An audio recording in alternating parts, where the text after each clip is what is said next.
네, 안녕하세요. 연관 검색어 세 번째 시간이 돌아왔습니다. 와.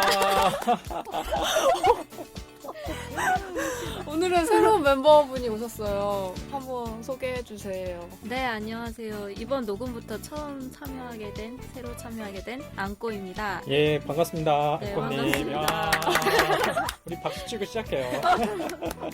봄이니까요. 저희 이번 연관 검색어로는 무한도전을 준비했고요. 그리고 두 번째 코너 영상해부학에서는 서울역에 대해서 얘기할 예정입니다. 그래서 먼저 저희 무한도전에 대해서 이야기를 해보도록 할 건데요. 무한도전은 2005년부터 시작한 토요일 오후 저녁에 하는 예능 프로그램입니다. 그래서 제가 네이버에 연관 검색어를 쳐봤는데 차은택, 이효리 이렇게 나오고요. 차은택이 무도에서 비빔밥 광고 연출자로 등장했다고 합니다. 그리고 아, 그렇구나. 네, 그리고 무한도전 노홍철 복귀, 그리고 무한도전 레전드 아는 형님, 무한도전 복귀, 무한도전 시청률, 무한도전 노홍철 약간 이런 식으로 연관 검색 엄청 많네요. 노홍철에 대한 관심이 굉장히 많았었어요. 그리고 다음에서도 노홍철 씨가 또 있고 뭐 다른 프로그램인 런닝맨 이런 경우가 있고, 그리고 세미 씨는 구글 검색어를 많이 이용하신다 그래서 저도 구글에도 검색해봤는데 구글은 거의 방송을 재방으로 보기 위해서 방영 날짜일이 주로 있더라고요. 그래서 이제 무한도전이 휴식기를 가지고 있잖아요. 7주간에. 그래서 오늘은 무한도전에 대한 과거와 미래에 대해서 얘기를 하면 뭔가 의미 있는 시간이 될 것 같아서 무한도전에 대해서 얘기를 나눠보도록 하겠습니다. 그래서 예. 네. 그러니까 무한도전이 그 MBC의 대표 리얼 버라이티 프로그램인데 강조되는 게 있어요. 네. 최초의 리얼 네, 버라이티 맞아요. 프로그램이라는 거거든요. 그러니까 이 프로그램이 매주 토요일 6시 25분부터 대략 이제 90분 동안 진행이 되는데 네. MBC의 이제 대표 프로그램이죠. 그런데 이게 최초라는 게 굉장히 중요한 것 같아요. 그 네. 이전에도 리얼 버라이어티 프로그램이 있었는데 무한도전이 새로운 포맷, 새로운 형식을 시도한 거죠. 우리도 이제 그 방송을 하면 알지만 이게 리얼이라는 게 굉장히 힘들잖아요. 그렇죠.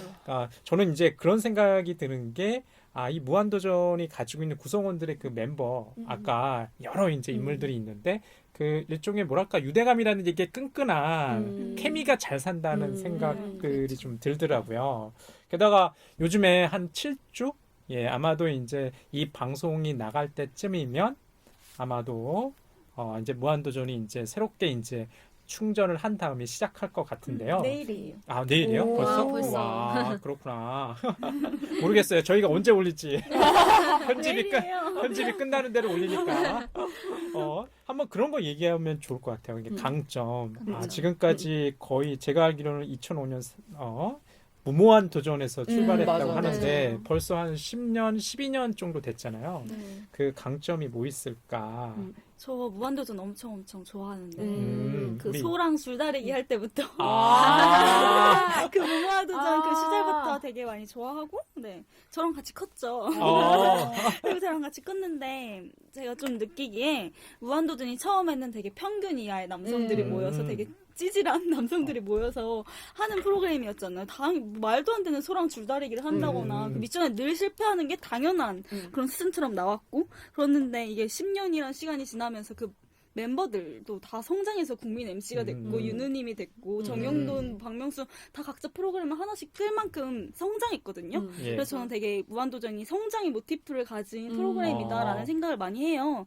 네, 저는 물론 어린 나이지만 저보다 약간 나이가 많은 사람들은 진짜 그 무한도전 멤버들과 같은 또래의 예. 사람들은 같이 성숙해지는 거죠. 사회적으로도 오. 경제적으로도 약간 같이 성장 메이트 같은 그런 느낌이 예. 있어요. 그래서 저는 여기서 무한도전이 새로운 멤버가 나타나거나 할 때 되게 잣대를 내미는 게 예. 맞아, 맞아. 자기네들은 같이 성장을 함께한 상태에서 미숙한 사람들을 보면 그게 맞아. 성장의 속도가 다른 거죠. 그래서 저는 광희에 대한 비판이 예. 그래서 굉장히 두드러졌다고 생각을 하고, 그 좀 더 이번에 한번 연관 검색을 하기 위해서 자료를 찾아보면서 느낀 게, 광희 씨가 또 어제 군대를 가서 녹음 일정을 맞아. 어제 군대를 간 거예요. 근데 안타깝네요. 댓글을 보니까 뭐 안타깝다 막 이런 생각도 많고 잘 갔다 와라 이렇게 되게 걱정과 동정의 여론이 많은데 약간 사람들이 댓글에 군대에 가서 생각을 많이 하고 막 더 커서 와라 약간 예. 그런 느낌이 네. 많더라고요. 나 더- 강의 좋은데. 더 성장해 와라, 더 어른이 돼서 와라, 약간 이런 식으로 말을 하더라고요. 그래서 강의 이미 어른. 네, 그래서 약간 성장 메이트라는 무한도전 프로그램이 그렇게 위치했다면 무한도전에 참여했던 그 광희가 군대에 가서 뭔가 성숙해져야 되는 건가? 약간 이런 생각이 많이 들었어요. 아, 여름님이 지적하신 것처럼 무한도전의 강점이라는 것은 이렇게 프로그램이 오래되다 보니까 프로그램과 성장한 시청자들이 이제 거기서 오는 어떤 즐거움이 있나 봐요. 네. 그리고 확실히 이제 여름님 말처럼 멤버들이 이제 그냥 어떤 프로그램의 구성원이라기보다 좀 가족 같은 유대감을 아, 갖고 예, 예. 있고 시청자들이 거기서 굉장히 이제 동질감을 느끼기도 하고 캐릭터들을 사랑하는 것 같아요. 네, 그런 것 네. 같아요. 그러니까 윤우님, 뭐 네. 하찬이 형, 뭐 좀 동네 형, 네. 성장해와라 꼬마. 이것도 이제 아들한테 하는 말 같잖아요. 또 강희한테 네, 하는 그 캐릭터가 잘 구축되어 있다는 게 무한도전의 지금까지의 강점이었던 맞아요. 것 맞아요. 같아요. 맞아요. 근데 그게 유재석이 약간 얘기를 잘 들어주는 것도 있는데 김태호 PD가 굉장히 캐릭터를 잘 구축하는 만들어주는데 거군요. 어. 그런 게 뭔가 결합이 돼가지고 각자 캐릭터가 강한 거 아닌가라는 생각이 들기도 해요, 저한테는. 근데 그 광희에 대해서 저는 그때 되게 놀랬던 것 중에 하나가 예. 너무 배척이 심한 거예요. 그러니까 이미 누가요? 그러니까 기존의 시청자들. 팬들이 근데 음. 저는 무한도전 그렇게 자주 보는 편은 아니거든요. 그래서 예. 넌 왜 강의 막 딴 데서 잘하는데 왜 강의한테 왜 그러지? 그럼 열심히 하고 되게 귀엽잖아요. 그래서 왜 그러지 하는데 그때 굉장히 비난 여론도 심하고 그때 식스맨 뽑을 때도 사람들이 너무 막 어울리지 않는다. 어울리지 않는다 이런 얘기가 너무 많았어서 좀 저는 그런 뭐라고 하지? 그런 가족 같은 유대감이 좀 무섭다는 생각도 무섭다는 들죠. 생각도 들어요. 맞아. 그러니까 강력한 팬덤 문화가 무한도전의 가장 그쵸. 강한 프로그램의 원동력 아닐까라고 또 생각 맞아요. 들거든요. 예, 거기에 이제 어울려서 아까 뭐 김태호 PD의 어떤 기획력, 캐릭터를 잘 구축해주는 능력, 뭐 이렇게 두 가지 정도 이런 얘기들은 좀 겹치는 것 같아요. 캐릭터 관련해서 얘기를 하자면 저는 약간 무한도전이 예전에는 하나의 목표를 가지고 다 같이 협동을 해서 뭘 이루기 위해서 도전하는 과정을 이뤘으면 요새는 무한 경쟁인 것 같아요. 각각의 아. 캐릭터들이 하나의 미션을 가지고 경쟁을 하잖아요. 그게 뭐 추격전이 될 수도 있고 아니면 가요제를 해도 장난으로라도 나중에 너 내가 1등이고 너 몇 등이고 뭐 순위 안 들었어 라면서 경쟁을 하고 계속 그들이 경쟁을 하거든요. 캐릭터를 예. 생성하면서 그런 변화의 지점이 어느 순간부터 갑자기 두드러지는 것 같더라고요. 하긴 그런 것 같아요. 이게 처음에 무모한 도전이었거든요. 그다가 무리한 도전이었대요. 맞아. 좀 재미난 게 그리고 무모한 도전, 무리한 도전, 무한 도전이에요. 근데 이게 프로그램이 오래되다 보니까 사람들이 더 강한 걸 요구한다는 맞아. 생각이 맞아. 들어요. 음. 그래서 아까 경쟁이라고 하셨는데 오히려 이제 과거에 무모한 도전 때보다는 무리한 도전을 자꾸 하고 있지 않나 좀 안타깝다는 생각도 드네요. 그러니까 자연스럽게 우리 좀 넘어가는 것 같아요. 이게 강점은 얘기했는데 그럼 앞으로 이제 이 프로그램이 지니는 좀 약점은 뭘까? 아까 말했듯이 캐릭터가 너무 강하게 하니까 그런 배제가 너무 심해서 그때 식스맨 때도 문제가 많았었잖아요. 그러니까 그때 당시에 노홍철이 쏘아올린 장공이라고 그렇게 말을 하면서 노홍철이 빠지고 나서의 식스맨 거기서 그때 왔던 장동민 씨의 과거의 행적들 그 옹꾸랑 옹달새 맞나? 아무튼 네, 거기에서 얘기했던 여혐 발언들에 대해서 사람들이 굉장히 비난의 여론들이 굉장히 많았었고 그때 마침 또 메르스 갤러리에서 여혐 문제가 이렇게 같이 결부돼서 한창 그 문제에 대해서 이렇게 공론화가 됐던 시기였는데 그때 마침 장동민 씨가 그리고 좀 제가 느끼기에는 김태호 PD가 장동민 씨를 계속 넣고 싶어 했던 느낌이 강하게 들어서 약간 그때 되게 제가 그때 그 당시 인터넷 할 때는 약간 무한도전이 그때 이후로 조금 팬들이 떠난 것 같다는 생각을 맞아요. 그렇군요. 저도 그렇게 어. 느껴요. 이게 좀 약점이 그런 것 같아요. 이게 본의 아니게 멤버들이 좀 균열이 많이 발생하고 있잖아요. 네. 본의 아니게 뭐 음주운전이다라고 해서 네. 아까도 이제 얘기하셨지만 노홍철 씨 맡은 캐릭터가 뭐였죠? 그 별명이? 사기꾼인가? 아, 사기꾼. 사기꾼. 굉장히 이제 강력한 캐릭터였고 무한도전에 있어가지고 좀 다른 반대편에 이렇게 술수라든지 이런 축을 잡아놓고 있었는데 그 캐릭터가 사라지다 보니까 그 유재석에 이제 대비되는 이 캐릭터가 없는 것도 좀 맞아, 안타까운 맞아, 것 맞아, 같아요.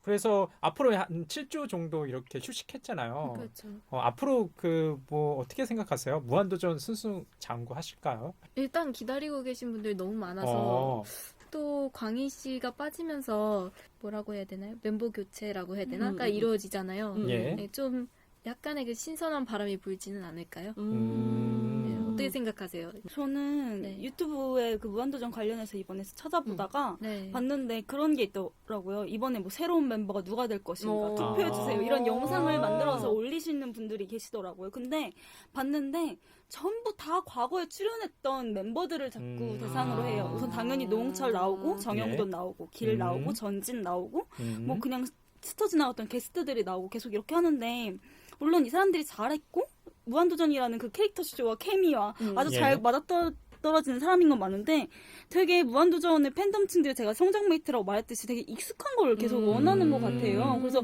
노홍철처럼 센 캐릭터를 김태호 PD가 요구할 수밖에 없었던 거예요. 그래서 장동민을 여혐의 문제가 있음에도 예. 불구하고 그 사람이 했으면 좋겠다라고 생각했던 건 아닌가? 약간 이렇게 생각을 했어요. 확실히 양날의 검인 것 같아요. 이게 장수 프로그램이 되니까 예. 익숙함을 되게 그리워하기도 하고 가족 맞아, 같은 맞아. 그 끈끈함을 필요로 하는데 그렇게만 해서는 또 장수할 수가 없거든요. 맞아, 예. 맞아, 그러니까 맞아. 신선함도 필요하고 해서 좀 그거의 그 균형 잡기가 항상 과제이고 또 계속 끌고 나가야 되는 부분 아닐까 싶네요. 아까 조금 이제 무리한 도전 뭐 우스갯소리로 요즘에 이제 무한 도전은 무리한 도전 아니냐고 했는데 가장 큰 이유는 이제 출연진들이 노세화된다는 게 문제인 것 같아요. 맞아요. 벌써 그렇죠. 유재석 네. 씨를 비롯해서 40 중후반으로 이렇게 가고 있거든요. 맞아요. 언제까지 무한 도전을 할 수 있을까? 물론 그러네요. 강력한 팬덤이 성장해 왔지만 그 분들도 늙어가잖아요. 맞아. 좀 슬프긴 하지만 맞아. 슬퍼. 우리들도 좀 늙어가지만 아 이게 언제까지 그 기존의 포맷을 유지하면서 체력전으로 갈 수 있을까? 저는 좀 물음표가 좀 드는 대목인 것 같아요. 네. 근데 무한도전이 진짜 매번 다른 포맷을 가지고 있었잖아요. 그러니까 스포츠도 하고 꽁트도 하고 추격전도 하고 그러니까 이런 식으로 계속 그 포맷을 바꿔왔기 때문에 이렇게 장수할 수 있었던 건데 김태호 PD도 솔직히 힘들 거 아니에요. 창작자로서 기획자로서 왜냐면 이렇게 해도 욕먹고 저렇게 해도 욕먹고 그리고 그동안 실패한 것도 되게 많았고 그러니까 예. 되게 지금 7주의 휴식기가 어떻게 보면 되게 정말 큰 무한도전의 전환점이 되었으면 좋겠다라는 생각이 많이 드는 것 같아요. 예, 그런 것 같아요. 그러니까 과거에 비해서 이제 기획력이라는 게 좀 신선도가 떨어졌다는 반응이 많은 것 같아요. 그래서 보통 예능 프로그램이 7주를 휴식 기간을 준다는 거 흔하지 않잖아요. 맞아, 그쵸. 그렇죠. 한국 방송의 맞아. 형식에서 보통 이제 한 편 제작하는데 한 2주 정도의 기간이 필요한데 네. 무한도전의 이제 지금까지의 문제점이라는 게 제작진부터 여기 출연진이 충분한 휴식 시간을 확보하지 못함에 맞아요. 따라서 굉장히 피곤하다, 필요하다는 이제 얘기가 많이 들리는 것 같아요. 네. 정영동 씨가 가령 예를 들어서 병이 아프고 나서 컴백을 갖다가 무한도전에 할 줄 알았는데 그렇죠. 맞아. 거긴 말이 많았죠. 맞아. 네. 맞아. 배신감을 많이 예, 느꼈어. 배신감. 맞아. 왜 이제 다른 프로그램에 이제 출연하느냐. 네. 아까 현실적인 이유도 있고 이 프로그램 너무 힘든 것 같아요. 맞아. 그러니까 정신적으로 되게 힘들게 해요. 그러니까 이미 뭐라고 하지? 이미 우린 가족이니까 바라는 예. 게 너무 많으니까 멤버들도 되게 그런 도덕적인 잣대 되게 너무 막 조여 있는 듯한 느낌. 그러니까 그렇죠. 노홍철이나 길 씨도 음주운전으로 네. 하차하신 건데, 그러니까 물론 잘못한 거는 맞지만 예. 되게 그런 문제를 가지고 있음에도 불구하고 계속 방송에 나오시는 분들이 굉장히 많잖아요. 근데 그렇죠. 무도 멤버한테만 엄청나게 왜 이렇게 잘못했어?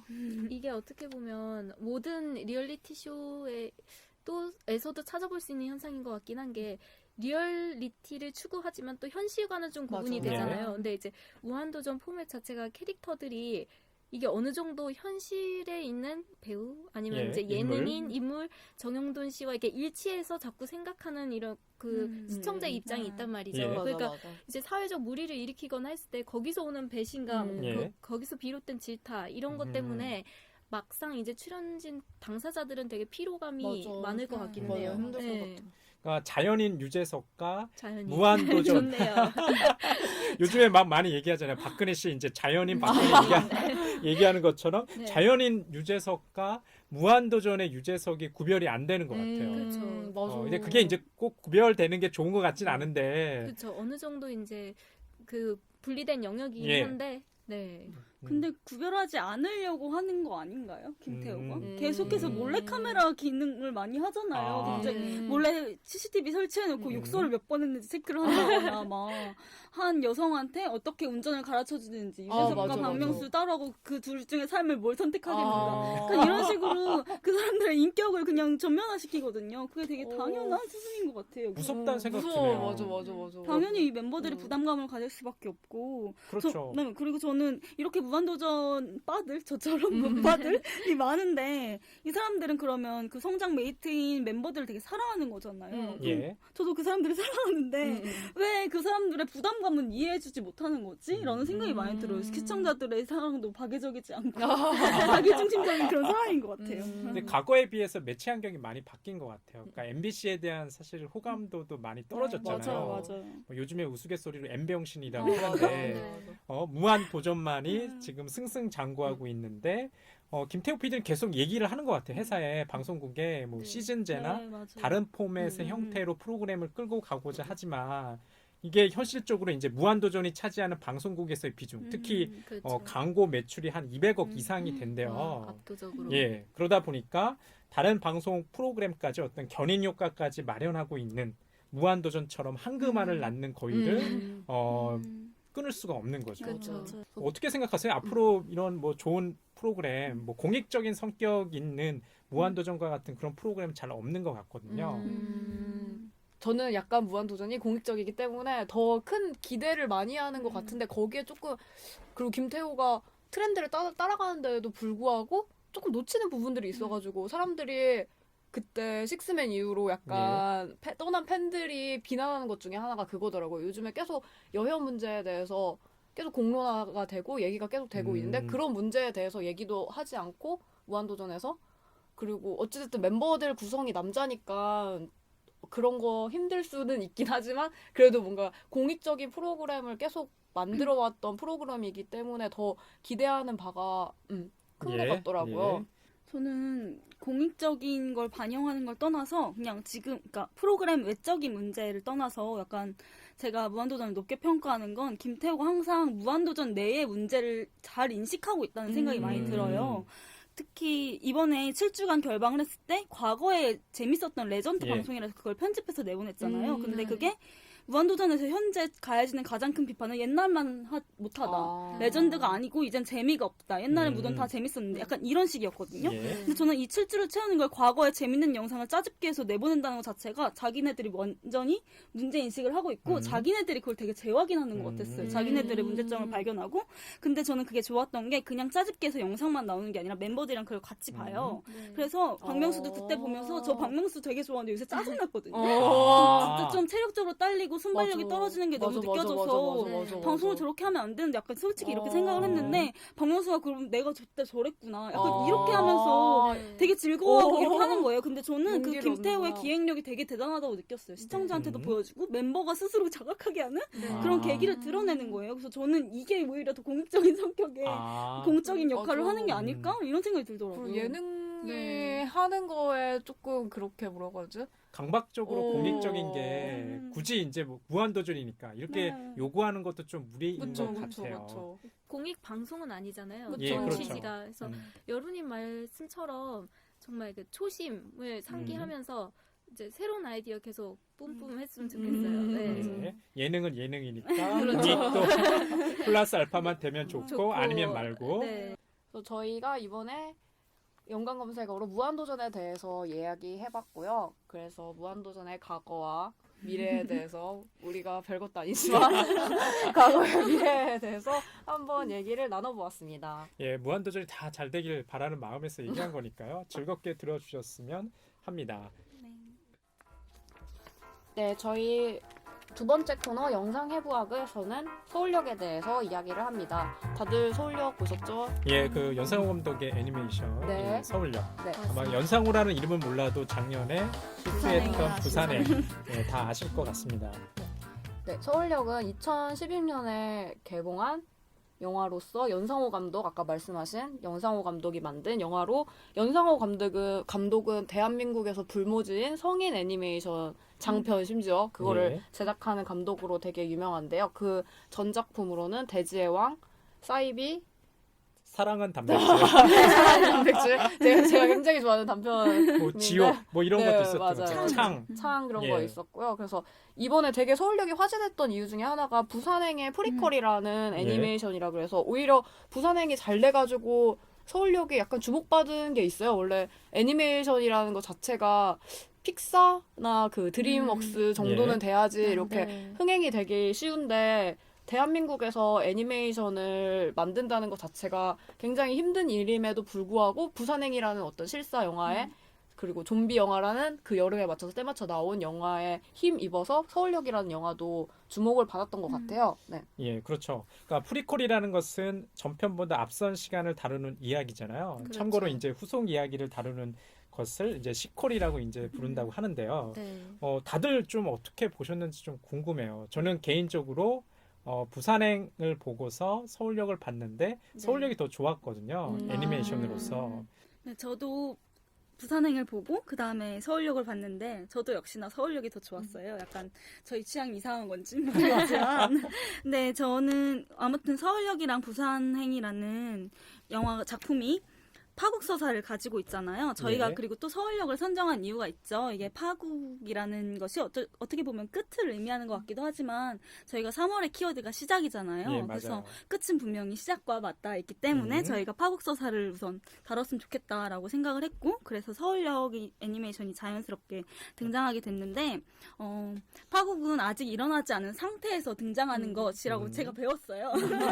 배웠는데 제가 느끼기에 왜 연상호가 서울역을 내보내고 부산행을 개봉한 것이 아니라 부산행이 나오고 왜 서울역이 나왔을까라는 걸 많이 생각해봤을 때 제가 앞서 말한 파국은 아직 일어나지 않은 상태에 등장한다라고 했을 때 오히려 파국은 부산행이 아니라 서울역에 초점이 맞춰져 있는 게 아닌가라는 생각이 많이 들더라고요. 그리고 그 끝이 항상 내재적인 거잖아요. 언젠가 영화에도 끝이 예. 있고 그래서 서울역에서 중요한 건 이 혜선이라는 주인공이 좀비가 되는가 아닌가의 문제가 아닌 것 같더라고요. 맞아. 네, 그래서 부산행이랑은 조금 다른 결의 얘기를 전혀 하고 있다. 그래서 약간 평도 엇갈리는 게 아닐까? 약간 이런 생각이 들었어요. 저는. 잠깐 이 지금 방송을 들으시는 분 중에 서울역 애니메이션을 못 본 분들도 있으니까 간략하게 좀 이야기를 갖다가 지금 뭐 제이님께서 간략하게 해주실 수 있나요? 네.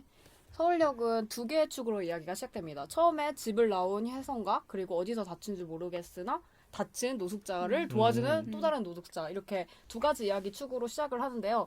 그래서 혜선이는 집도 나오고 남자친구랑 지내는 여인숙 여관? 예, 뭐 모텔이죠. 네, 여관에서도 나오는 집이 없는 캐릭터로 나와요. 예. 그래서 혜선은 밤늦은 이렇게 서울역을 거닐다가 그 다친 노숙자로 파생된 그 바이러스를 물린 노숙자들을 만나게 되면서 이제 서울역 곳곳에 주위를? 이렇게 돌아다니죠. 그래서 예. 그리고 혜선의 남자친구와 혜선의 아버지라고 불리는 분이 예. 나타나요. 그래서 그 둘이 이 영화에서 만나게 될 것인가. 예. 이런 뭔가 긴장과 서스펜스로 시작되는 영화입니다. 예, 그게 약간 이 영화에서 굉장히 중요한 대목이죠. 아버지라 불리는 사람이 정말 아버지일까? 예, 아버지일까. 우리가 이제 그 스포일러도 사실 간간히 얘기하긴 하지만 이거는 이제 굉장히 중요한 포인트이기 때문에 얘기 드릴 수는 없고 만약에 이제 이 애니메이션을 보시는 분들이라면 성우가 전문 성우가 아니잖아요. 그렇죠. 그 맞아요. 혜선이라는 그 가출 소녀의 역할을 맡은 목소리가 씨. 예, 그렇죠. 네. 심은경 씨고 기웅이는 누가 맡았나요? 이준 이준 씨가 맡았고 네. 아까 얘기드렸던 이제 석호라는 인물은 그때 류승룡 씨. 예 유승열 씨가 맡은 것 같아요. 네. 그래서 이게 좀 논란인 게 정말로 이게 프리퀄인가라고 할 때 맞아요. 네. 혜선의 목소리를 맡은 심은경 씨가 부산행에도 나오잖아요. 잠깐. 네, 그렇죠. 예 그렇기 때문에 좀 논란인 것 같다는 생각이 들었어요. 약간 마케팅의 전략인 것 같다는 생각이 아. 들어요. 왜냐면 굉장히 다른 건데 그리고 오히려 서울역을 먼저 만들었고 실사 영화를 계속 만들고 싶어하는 네. 연상호 감독이 실사 영화도 만들어보지 않을래 했을 때 이미 서울역은 만들어지고 나서 부산행을 만들었다고 하더라고요. 그래서 뭔가 제작사의 입김으로 이 영화를 홍보하기 위한 그런 걸로 그러니까 생각보다 예상외로 부산행이 너무 잘 됐잖아요. 예 그렇죠. 어. 제가 한번 보니까요, 그 누적 관객 수가 부산행이 영화진흥위원회 제가 통계 한번 봤거든요. 1,156만 우와. 정도 돼요. 네. 굉장히 많이 봤더라고요. 그렇죠. 저는 일단 우리나라에서 이런 이런 좀비 영화가 나왔다는 것에 굉장히 큰 뭐라고 해야 되나 감격을 받았고요. 아, 부산행에 대해서요? 네. 그래서 부산행을 보고 이제 저도 서울역을 보기는 했는데 그 프리퀄 격이기는 하지만 사실 연상호 감독이 진짜 하고 싶은 메시지가 더 많이 담긴 건 서울역이 아니었을까 이런 생각을 하면서 보았어요. 저도 그렇게 생각했어요. 네. 맞아. 음. 그 전에 작품들을 생각하면 네. 뭔가 더 네. 결부되는 거는 네. 서울역인 것 같아요. 네. 그래서 완성도면이나 이런 거에 있어서 이제 관객들의 비판 이거는 좀 안타깝기는 하고요. 그렇지만 또 이제 한편으로는 이게 뭐라고 해야 되나요? 이제 친하죠. 대중 매체이기 음. 때문에 그 점을 간과할 수는 없다. 음. 이것도 저의 의견이기도 합니다. 네. 아, 그렇군요. 그러니까 사실은 좀 그게 좀 재미난 요소인 것 같아요. 그러니까 네. 서울역엔 부산행의 후광 효과 때문에 네. 굉장히 많은 사람들이 관심 갖고 네. 좋은 평가가 나왔을 것 같은데 네. 관객들은 오히려 이제 부산행이 그렇죠. 더 후한 평가를 하고 네. 서울역 애니메이션의 경우에는 좀 박한 평가를 하는 것 같아요. 네. 오히려 이제 서울역은 불편하게 받아들이는 것 같다는 맞아요. 생각을 맞아, 많이 맞아. 했어요, 저는.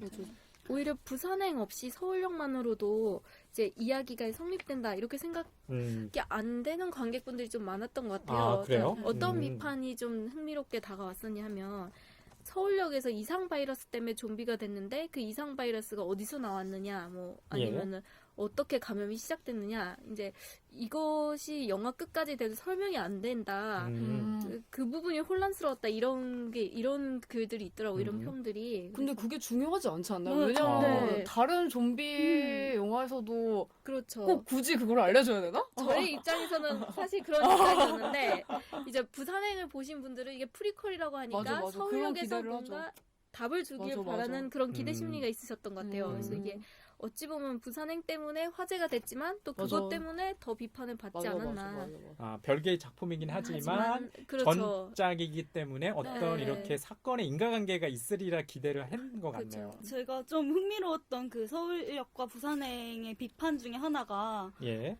심은경이라는 배우가 아무튼 그걸 매개시키잖아요. 그쵸. 혜선이라는 인물로 혜선이라는 나온 인물로 심은경. 매개를 시키는데 그 물린 부위로 꼬투리를 잡더라고요. 아, 아. 다르다고? 네, 다른 부위를 물었고 같은 인물이 아니다라는 식으로 비판을 많이 하는 걸 보면서 전 굉장히 굉장히 우울한 거예요. 그래서 왜 영화를 이렇게 서로의 영화를 존중해주지 못하는 거야? 약간 이렇게 했는데 이게 너무 마케팅을 할 때 프리퀄이라고 너무 홍보를 했는데 오히려 서울역이 개봉하고 나서 연상호 감독이 인터뷰를 했는데 이건 프리퀄이 아니다. 나는 그렇게 말한 적이 없다라고 하더라고요. 저는 같은 인물로 생각하고 만든 것이 아니다라고 말한 걸 봤을 땐 이건 정말 마케팅에 맞아. 약간 불통된 문제인 것 같아요.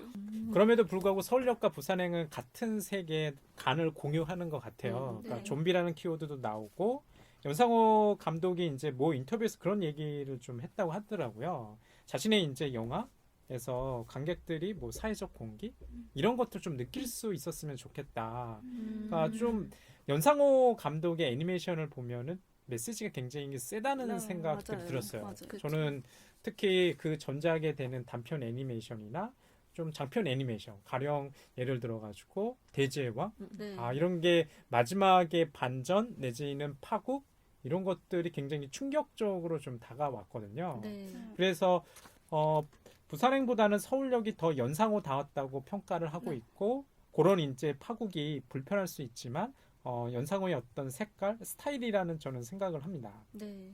근데 저는 좀비 서사를 찾아보면서 좀비의 시작이 뭐지? 라는 걸 궁금한 거예요. 그래서 찾아보게 됐는데 좀비가 어떻게 시작되는지 알고 나니까 전 부산행이 별로였음에도 불구하고 서울역의 메시지가 더 와닿았음에도 불구하고 좀비라는 캐릭터?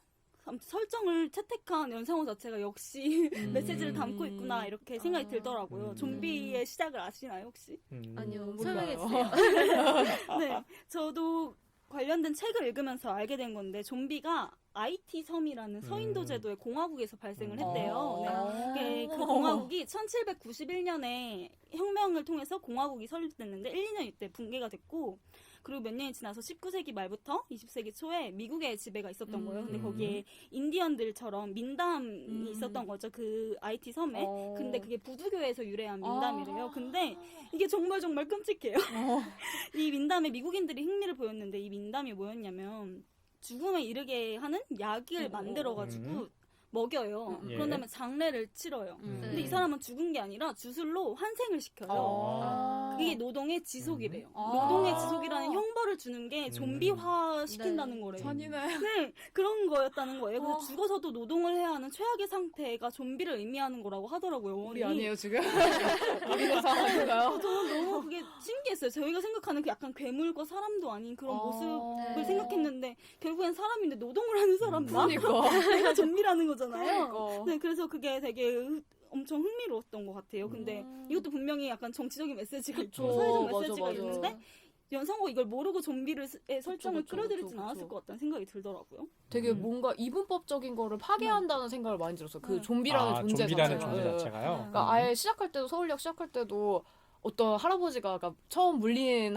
노숙자로 나오시는 예, 분이 노숙자로 이렇게 나오죠. 힘들어 하니까 지나가는 청년 둘이서 할아버지가 힘드신가 봐 이렇게 해가지고 가는데 그게 그 사람이 노숙자인 걸 알고 냄새 이러면서 다시 돌아와요. 그러면서 친구한테 할아버지 다치신 줄 알았는데 노숙자잖아 이러고 그냥 간단 말이에요. 그러니까 굉장히 그것도 인상적이었어요. 오. 왜냐하면 네. 그 두 청년이 무슨 얘기를 하냐면 보편적 복지에 대해서 막 얘기를 하고 그쵸 있어요. 그쵸. 맞아요. 되게 진보적인 양 얘기하더니 맞아. 네. 가서 도와주는 하는데 노숙자야라고 하면서 갑자기 냄새나 하면서 배척하고 돌아서는 장면들이 있거든요. 그러니까 그런 하나하나가 지금 보면은 어떤 뭐 메시지 그런 것들을 좀 던지지 않나라는 좀 생각을 했습니다. 확실히 예전에 한 인터뷰에서 연상호 감독님이 평소 사회적 약자에 대한 편견 이런 거를 애니메이션을 통해서 비판하는 거에 관심이 맞아. 많다 이렇게 직접 밝히신 적이 있고요. 좀비는 어떻게 생각하세요? 아까 여름님께서 그 좀비의 기원, 네. 이렇게 끝없는 노동에 처할 수밖에 없는 존재. 네. 아까 이제 제이님께서는 좀 재미난 얘기를 하셨지만 사람도 아닌 것이 네. 사람인 척 이런 것들이 좀 재미난 코드인데요. 다른 이제 서양의 그 좀비물에서 등장하는 좀비와 많은 차이가 나는 것 같아요. 연상호의 이 애니메이션 서울역에서 등장하는 좀비와 또 어떻게 보면 연상호의 같은 작품이긴 하지만 서울역과 부산행에서 등장하는 좀비도 좀 차이가 나는 것 같다는 생각을 저는 좀 가졌거든요. 실제로 이제 부산행 같은 경우 좀비물이 더 속도가 빠른 것 같아요. 네, 맞아요. 예, 속도감이 있어요. 저도 보통 좀비 하면 이렇게 행동이 굼뜨고 예. 어설프고 맞아, 이래야 맞아, 되는데 막 맞아요. 사정없이 막 쏟아지듯이 맞아. 달려드니까 예. 거기서 오는 공포감이 예. 되게 증폭되는 것 같고 그러니까 요즘에 좀비물을 보면은 예전에 누군가요? 브래드 피트가 제작한 월드워 Z. 네. 거기도 이제 보면은 좀 연상호 그 부산행에 나왔던 좀비물과 좀 비슷한 것 같아요.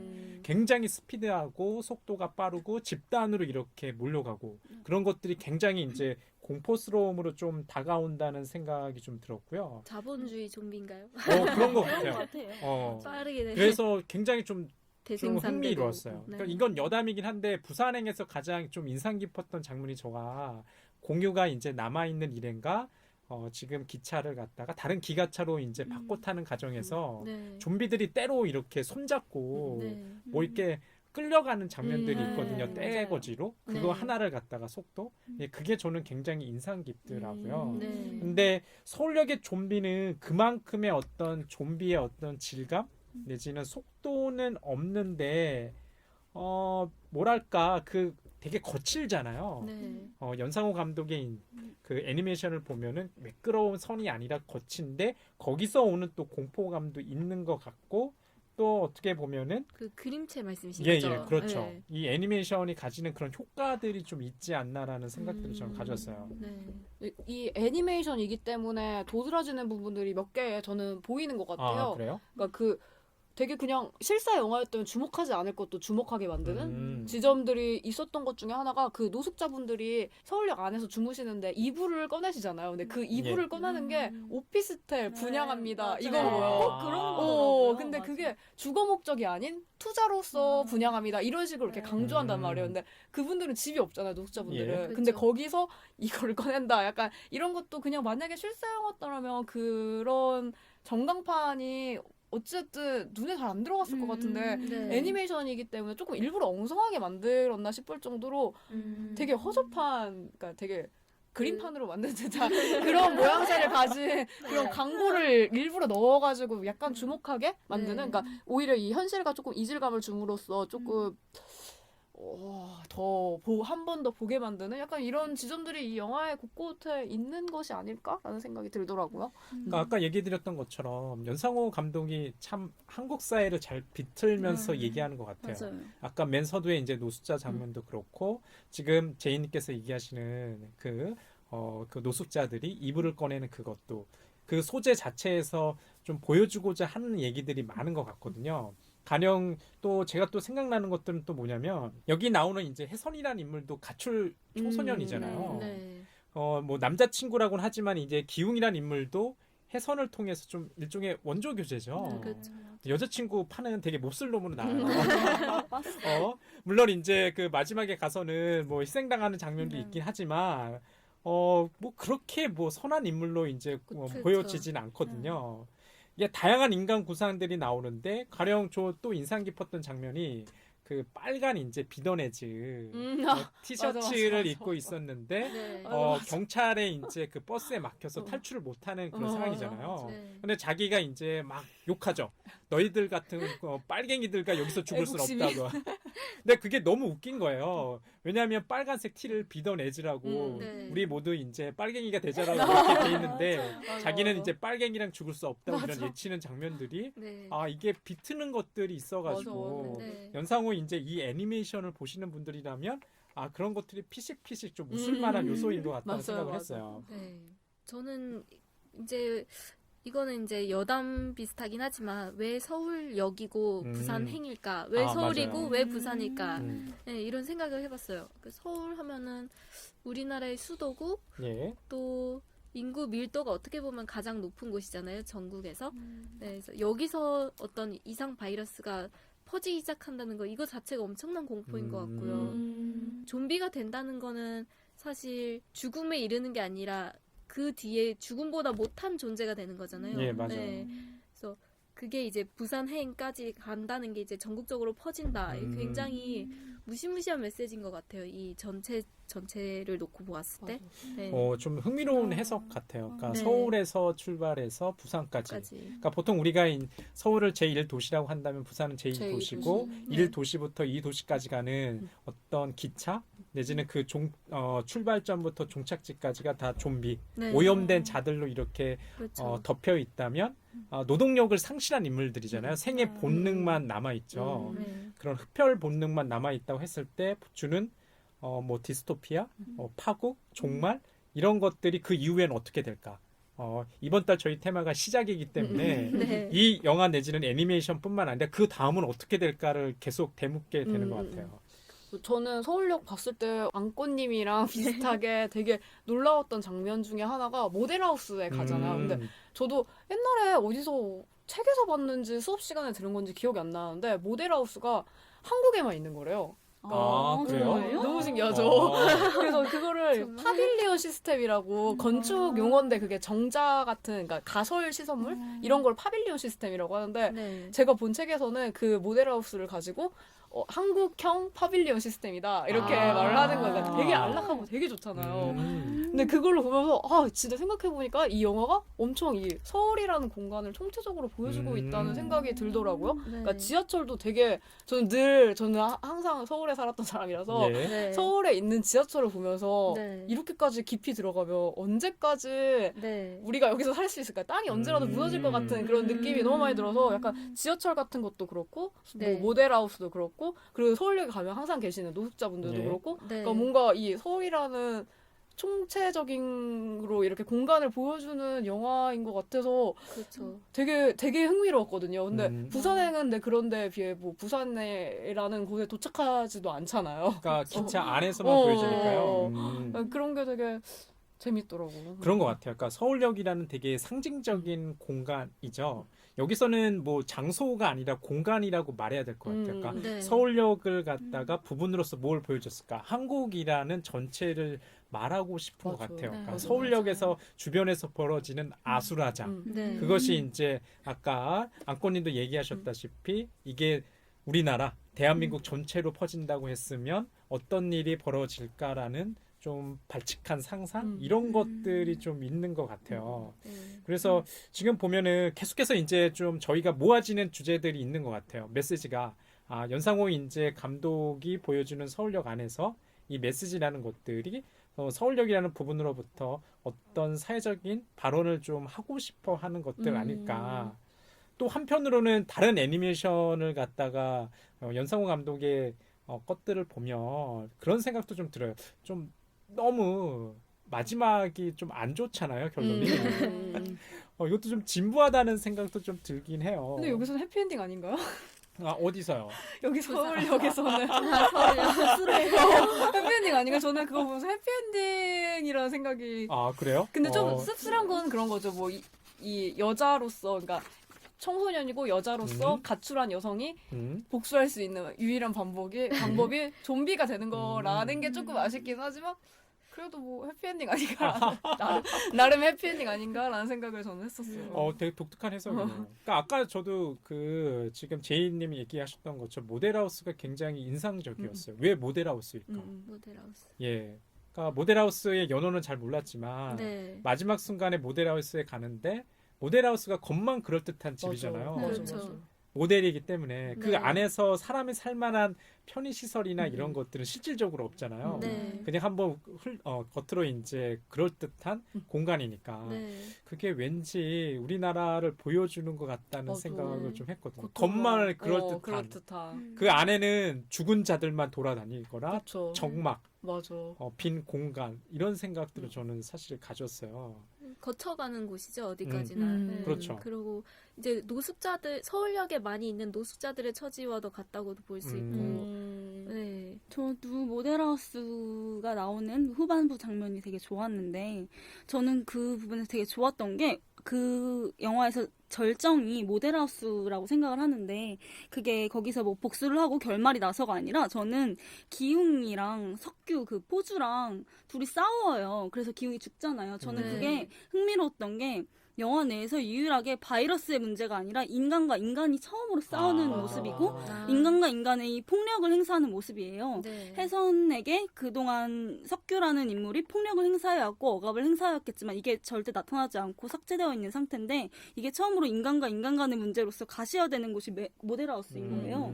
그래서 전 이게 되게 흥미롭고 그래서 오히려 좀비가 나올 때보다 이때가 훨씬 더 공포스럽고 네, 그로테스크한 그런 느낌을 많이 받았어요. 그리고 결국에는 기웅은 혜선을 이용해 먹긴 했지만 나중에 지키려고 노력을 하는데 그게 죽어버렸잖아요. 그럼 그때 느껴지는 되게 멜랑콜리? 엄청 되게 슬펐어요. 그래서 모델하우스라는 비인격적인 공간이 활용된 게 아닐까? 맞아. 약간 그게 결합되어 있다. 저는 이렇게 생각을 했어요. 저희가 알게 모르게 좀 스포일러를 다 얘기해요. 항상 그렇게 하요 항상 다 해놓고. 방송을 들으시는 분들 유의하셔야 돼요. 우리는 얘기하지 않는다고 얘기하지만 정작 다 얘기하고 있어요. 얘기했어요. 안 할 수가 없어요. 근데 그럴 수밖에 없는 게 이게 연상호 감독 특유의 그 구성이 그런 것 같아요.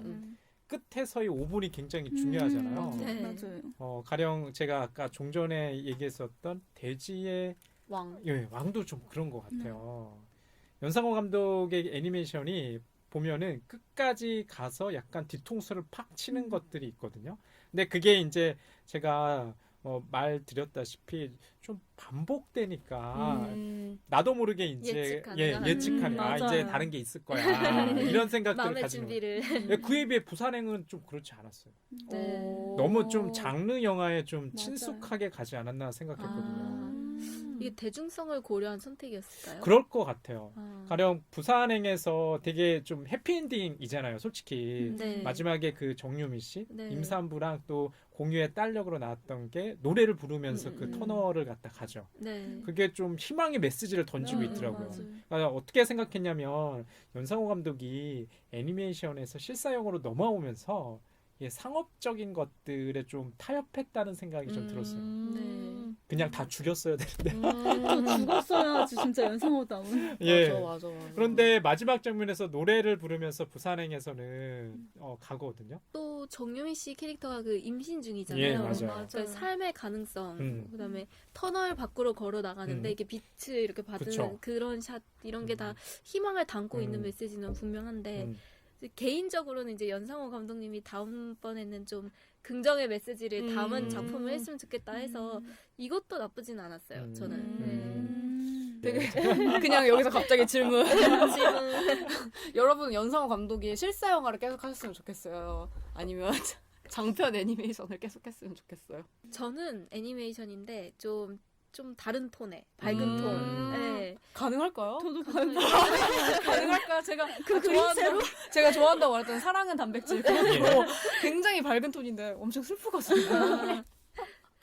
그럴 것 같아요. 연상검댕이 벌써 실사영화 첫 번째 장편 영화였잖아요. 네. 너무 대박이 났어요. 맞아. 다음에 이제 또 예, 하시려고 너무 대박이 하던데. 나서 찍을 네. 수밖에 없어 이제. 예, 그게 찍으시다고 하던데요? 오히려 나쁠 것 같다는 생각도 들어요. 왜냐하면 네. 흥행적인 면에서 너무나 1,100만 명 이상이 났잖아요. 네. 블록버스터가 났기 때문에 어떻게 보면은 긍정적인 것은 자기가 어떤 다음 작품을 할 때 힘을 좀 얻을 수 있다는 것도 그럴 수도 있지만 네. 계속해서 아까도 좀 연상호답지 않았다고 하는 것들을 타협할 것 같다는 생각도 들고 네. 이게 애니메이션이나 실사 영화랑 차이가 분명히 있는 것 같아요. 그렇죠. 그 영화에서는 어떻게 보면은 배우들의 연기나 그 카메라 워킹이나 네. 촬영이나 이런 것들이 애니메이션보다는 더 좀 고려할 요소가 많은 것 같아요. 네. 그런 면에서 연상호가 과연 다음 실사 영화에서 어떤 모습을 보여줄까? 좀 저는 좀 부정적이거든요. 물론 아까 우리 아꼬님께서 이제 얘기하셨던 것처럼 애니메이션으로서 이제 그 애니메이터로서 연상호가 지금까지 계속 몇 작품 흥행을 보여왔잖아요. 네. 근데 과연 실사 영화는 그럴까? 저는 좀 부정적이에요. 좀 연습을 더 해야 되지 않나? 네. 맞아. 좀 맞아요. 부족한 부분이 저도 느껴지긴 했었어요. 음. 대사 같은 것도 대사 진짜 심각하죠. 애니메이션에서는 오히려 그게 조금 언캐니? 아. 이질적인 언캐니하다고요. 애니메이션이기 때문에 네, 그러니까 용납이 오히려 되는데. 그렇기 때문에 맞아 용납이 되는데 너무 이상한 거예요. 그러니까 대사 자체가 약간 이거를 명언으로 만들겠다라는 그런 구어체가 아니라 어, 문어체였어요. 그런 게 완전. 조금 부족한 점들이 보여가지고 조금 저도 약간 의문이 들긴 하는 것 같아요. 그런데 시나리오 본인이 직접 썼어요? 부산행은? 그런 걸로 알고 아, 있어요. 그래요? 네, 그때 어. 각본에 그렇게 떴던 것 같아요. 아 그렇구나. 여름 씨는 뭐 했으면 좋겠어요, 연상 감독님? 저요?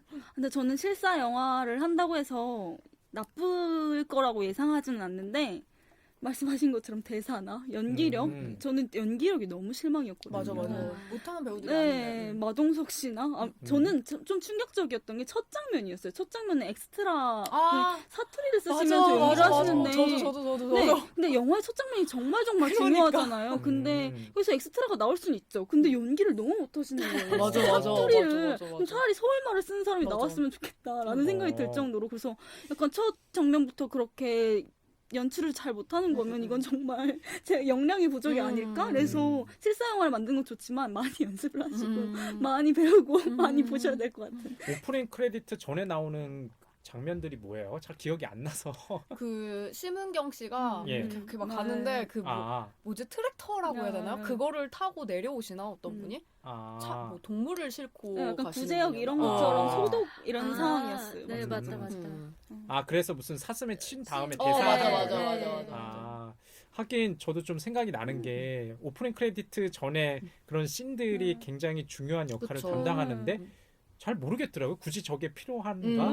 예, 영화 전체 구성에 있어가지고. 그걸 보는 순간 약간 맥이 빠져서 그쵸. 이 영화 재미없다. 맞아. 연기력 계속 중요하다. 이런다 이렇게 판단했어요.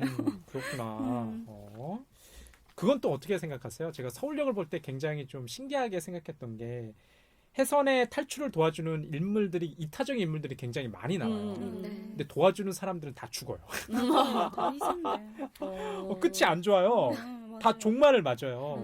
공포 영화의 법칙. 주인공 주변 인물들은 다 죽는다. 그게 정말 이상하더라고요. 네. 그러니까 이기적인 인물들이 당연히 네. 뭐 당연하다기보다는 좀 최후의 종말이나 죽음을 맞는 것은 심정적으로 이렇게 동의할 수가 있는데 해선의 탈출을 도와주는 사람들 아까 뭐 남자치고 기웅도 마지막에 죽잖아요. 맞아. 그다음에 도중에 이제 그 도움을 주는 뭐 노숙자나 하다못해 이 줄에 매달려서 그 탈출하는 장면들이 있거든요. 해선이 그때 도와주는 청년도 다 죽어요. 그게 굉장히 좀 이상하더라고요. 이게 과연 이제 연상호가 보여주는 이제 캐릭터들, 주인공 외에 이제 그 조연들이 하는 역할들이라는 게 좀 자기적이라는 생각도 좀 들더라고요. 저는. 근데 궁금한 게 있는데 예. 그 혜선이랑 같이 처음에 갔던 노숙자분도 좀비가 되시나요? 예, 좀비가 돼요. 그 좀비가 되는 감옥 장면이 안에서. 네. 감옥 아 안에서. 그분 말고 그 지하철 같이 걸어 다니시는 네. 거라는 거예요. 음, 그분도 좀비가 좀비 돼요. 되지 않나요? 예, 좀비가 돼요. 아. 예. 결국엔 어떻게 좀비 되는지 기억이 잘 안 나는데 좀비가 기억이 잘 돼요. 안 나고 좀비가 돼요. 결국엔. 기승전 좀비. 예. 근데 줄에서 떨어지시는 분은 떨어졌다만 나오지 좀비가 됐다는 나오진 않잖아요. 명확히. 물려요. 거기 밑에 물리는 이제 거. 좀비들이 네. 우글우글 거리거든요. 우글우글 거리는 건 있는데 네. 물리는 장면이 등장하진 않지 않나요? 물리는 것까지 나오는 것 같은데. 그래요. 예. 저는 글쎄 물리는 장면이 안 나오더라도 그치 어, 물렸을 물렸을 거라는 건 알지만 그게 나왔는가 안 나왔는가 굉장히 중요한 음, 쟁점이잖아요. 그 기억이 안 나네. 그 중요한 쟁점이. 그래서 좀 이상했어요. 그게 아마 모델하우스 전에 이제 네, 맞아요. 그 장면들일 글로 가는, 거예요. 네. 그래서 조금 저는 항상 보면은 연상호 감독에서 왜 이타적인 인물? 아까 이제 저희가 사석에서 그런 얘기도 했지만 아버지가 안 나온다. 그러니까 뭐랄까 이제 돌봄의 어떤 주체들이 안 나온다는 것도 저는 좀 주목할 만한 것 같아요. 계속해서 이제 서울역을 얘기하면서 부산행 얘기할 수밖에 없는데 부산행에도 뭐 공유가 맡은 아버지 역할이라는 것도 뭐 진정한 아버지처럼 보이진 않거든요. 그냥 형식적으로 네, 아이를 맞아요. 갖다가 데려가긴 싫지만 부산행까지 이렇게 배려다 주는 이제 뭐 네. 그런 이제 역할로 나오니까 그래서 왜 아버지가 부재할까라는 생각을 했어요. 근데 이게 큰 사회 비판적 메시지까지 끌고 가지 않더라도 보통 일반적으로 아버지라는 게 리더십의 상징이잖아요. 근데 이제 아버지가 부재하다는 거는 어떤 어려운 상황 예. 이런 게 닥쳤을 때 이거를 딱 돌파할 만한 리더십이 부재하다는 그런 걸 딱 상징적으로 오. 보여주지 않나 이런 생각을 했거든요. 대통령의 이런 걸 말하는 건가? 뭐 굳이 뭐 아버지가 아니더라도 돌봐줄 사람. 돌봐줄 맞아요. 사람. 예, 지금 이제 안꼬님 네. 얘기하신 것처럼 뭐 리더, 아니면 뭐 대통령. 만약에 이제 그런 사람이 제 역할을 못하면 그 야기할 수 있는 뭐랄까 혼란스러움들이 분명히 있는 것 같아요. 네. 뭐 굳이 저희가 우리 한국 현실과 이렇게 비교하면서 볼 건 아니지만 뭐 욕 많이 하잖아요. 리더가 리더답지 않으면 네. 주로 이제 거기서 오는 혼란, 저 사람이 이제 사익을 추구하거나 좀 능력이 부족하거나 둘 다 이제 문제인 것 같다는 생각이 갑자기 드네요. 그 좀비 서사에서 제가 공부했을 때 좀 느꼈던 게 좀비 서사라는 건 자체가 살아남는 것의 역량 자체가 변화하는 거여서 그때 좀비 바이러스에 걸리고 자기가 좀비가 되는 그 혼란의 상황에서 원래 사람들은 새로운 지도자를 필요로 했는데 좀비 서사에선 그게 필요치 않고 내가 내 신체를 보호하고 내가 내 역량으로 살아가는 것 이게 중요해지는 쟁점이라고 해요. 네. 그래서 여기서도 아버지가 부재한 것도 좀비 서사인데 부산행과 서울역이 그것도 약간 매개가 되어 있지 않을까라는 생각이 드네요. 그러니까 각자 도생을 예치는 것 같아요. 그러니까 역량이라고 맞아, 표현하셨는데 네. 각자 너희들이 알아서 해. 그렇죠. 해피엔딩일 수도 있어요. 그러니까 좀비가 되는 것 자체가 오히려 더 살아남기 위한 방법이 될 수도 있는 것 같다는 생각이 들어요. 생각은 없지만 그 생애 좀비라는 게. 본능에 충실한 거죠. 살아남는다는 그 네. 본능. 그 대신 인간적인 어떤 감정이나 이런 것들은 없잖아요. 네. 지금 또 얘기 듣고 보니까 자기 개발의 논리 비슷한 것 같아요. 네. 너가 살아남기 위해서 네가 알아서 잘해야 돼. 남들 뛸 때 뭐 하고 있니? 같이 안 뛰고 그렇죠. 같이 뛰어가야 돼. 여기도 이제 좀비 떼가 이제 몰고 이렇게 다니고 있으니까. 뛰지 않으면 좀비가 돼. 예, 그렇죠, 맞아요. 네. 그러고 보면 여기 등장하는 인물들이 계속 뛰어다니고 네. 쫓기고 있다는 것도 굉장히 좀 재미난 요소인 것 같다는 생각이 드네요. 미국에서 주로 좀비 영화가 많이 나오잖아요. 근데 한국에서 좀비 영화가 존재하지 못한 이유 중에 하나가 우리나라는 총기를 가질 수가 없어서 아. 그러면 좀비랑 어떻게 싸울 것인가라고 했을 때 그러니까 대부분의 우리나라 액션 영화에서도 총을 별로 가질 수가 없으니까 네. 생활 액션이라고 뭐 펜으로 찌른다던가 아니면 뭐 TV로 이렇게 한다던가 이런 식으로 하는데 여기서도 약간 생활 액션이 가미된 네. 좀비가 그러니까 그런 좀비와 싸우는 게 나오고 총을 가진 자는 유일하게 가지고 있는 자들이 경찰들이잖아요. 그래서 예. 권력이죠. 뭔가 국가 권력에 대해서 좀비가 되어 복수하겠다. 약간 이런 의미로 뭔가 보여지는 것도 약간 한국화된 좀비로서 재밌는 요소가 아닌가라는 생각이 들더라고요. 저는 그거 주목하지 못했던 것 같아요. 우리 이제 보통 액션 내지는 이런 좀비물에서 네. 총이 사용 안 된다는 것도 굉장히 재미난 요소 같아요. 네. 그러니까 미국 지금 할리우드 영화에서 등장할 때는 항상 총이. 좀비를 태치할 때는 그쵸. 총으로 이렇게 태치를 하지 아까 생활 도구로서 태치하진 않잖아요. 그러니까 만약 생활 도구로 이렇게 태치한다 그러면 굉장히 재미없는 액션이 나올 것 같아요. 맞아. 찔러도 살아나. 그 생활 액션이 진짜 돋보이는 것 중에 하나 중에 한국 영화 중에 끝까지 간다. 아. 그 영화에서 화장실에서 그 조진웅 씨랑 이성민 예. 씨가 마주하잖아요. 근데 그때 진짜 맞아. 별걸 다 가지고 막 싸우는 거. 변기.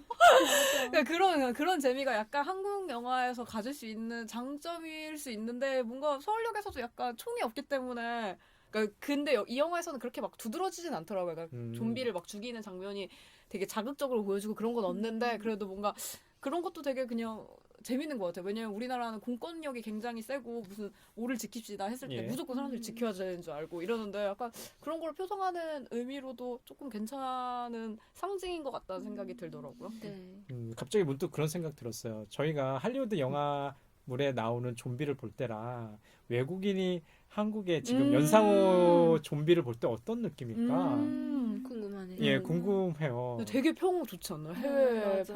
평이 좋아요? 그런 걸로 알고 있어요. 왜 좋아요? 서울역은 모르겠는데 부산행이 뭔가 남다른 좀비다 약간 남다른 이런 식으로. 좀비요? 우리만 남다른 좀비가 아니야. 야, 신기하다. 그러니까 보면은 요즘에 좀비물이 계속 한국에서도 나오는 것 같아요. 가령 예를 들어서 김은희 작가가 조선시대를 배경으로 좀비물을 준비하고 있다는 오 얘기 맞아 들었어요. 맞아. 예. 재밌을 것 같아. 조선시대는 그나마 좀 나을 것 같아요. 칼로 싸우면 되니까. 맞아. 칼로 싸우면 되니까. 네. 그래서 한국사에서 갑자기 좀비물이 등장하는 것도 어떤 맥락이 있지 않을까 그런 생각들을 조금 가지긴 해요. 네. 맞아. 좀비물. 또 다른 좀비물 혹시 보신 분 있어요? 한국적인 좀비물? 한국적인? 옛날에 개봉한 게 있어요. 독립영화 중에 아. 미스터 좀비라고.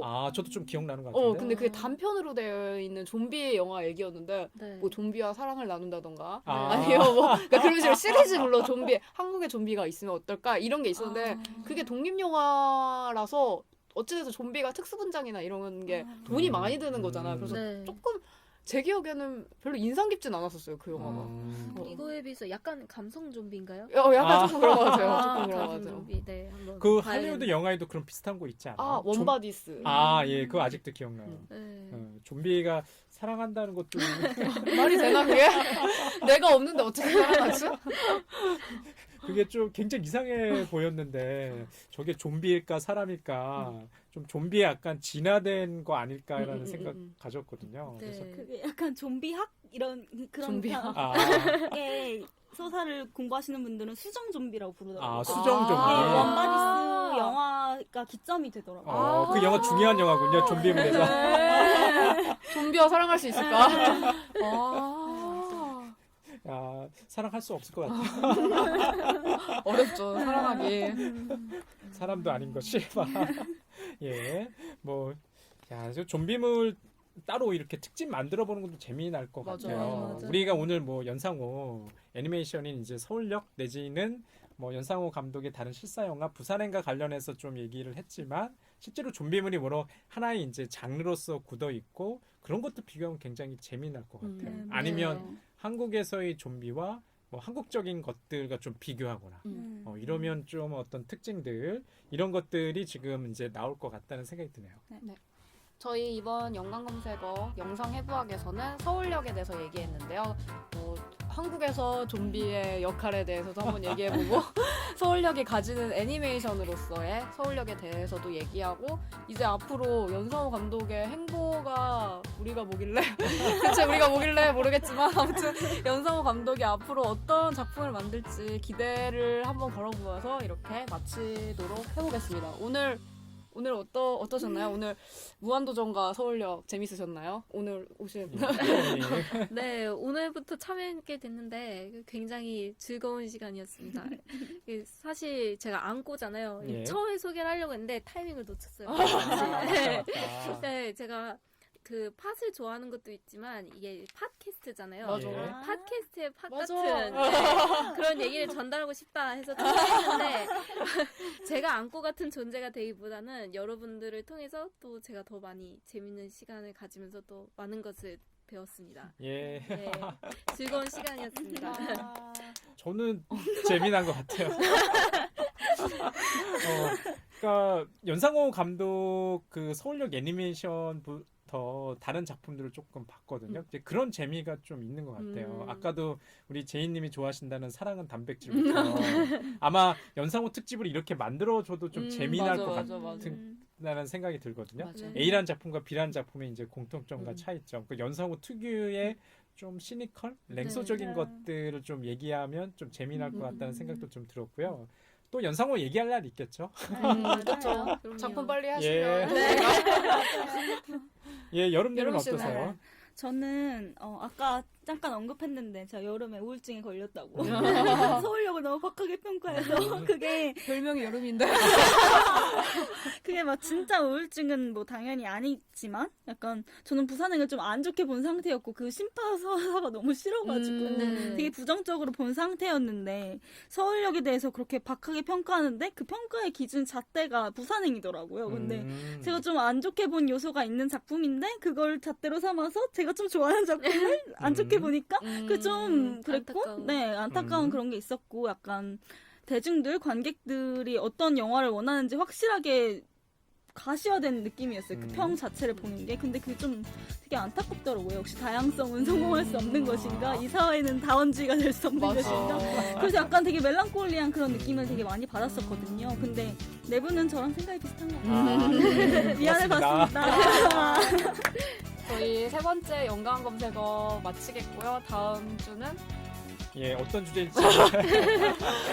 다음 주에 듣는 것으로 알려드리겠습니다. 예, 수고하셨습니다. 네. 예.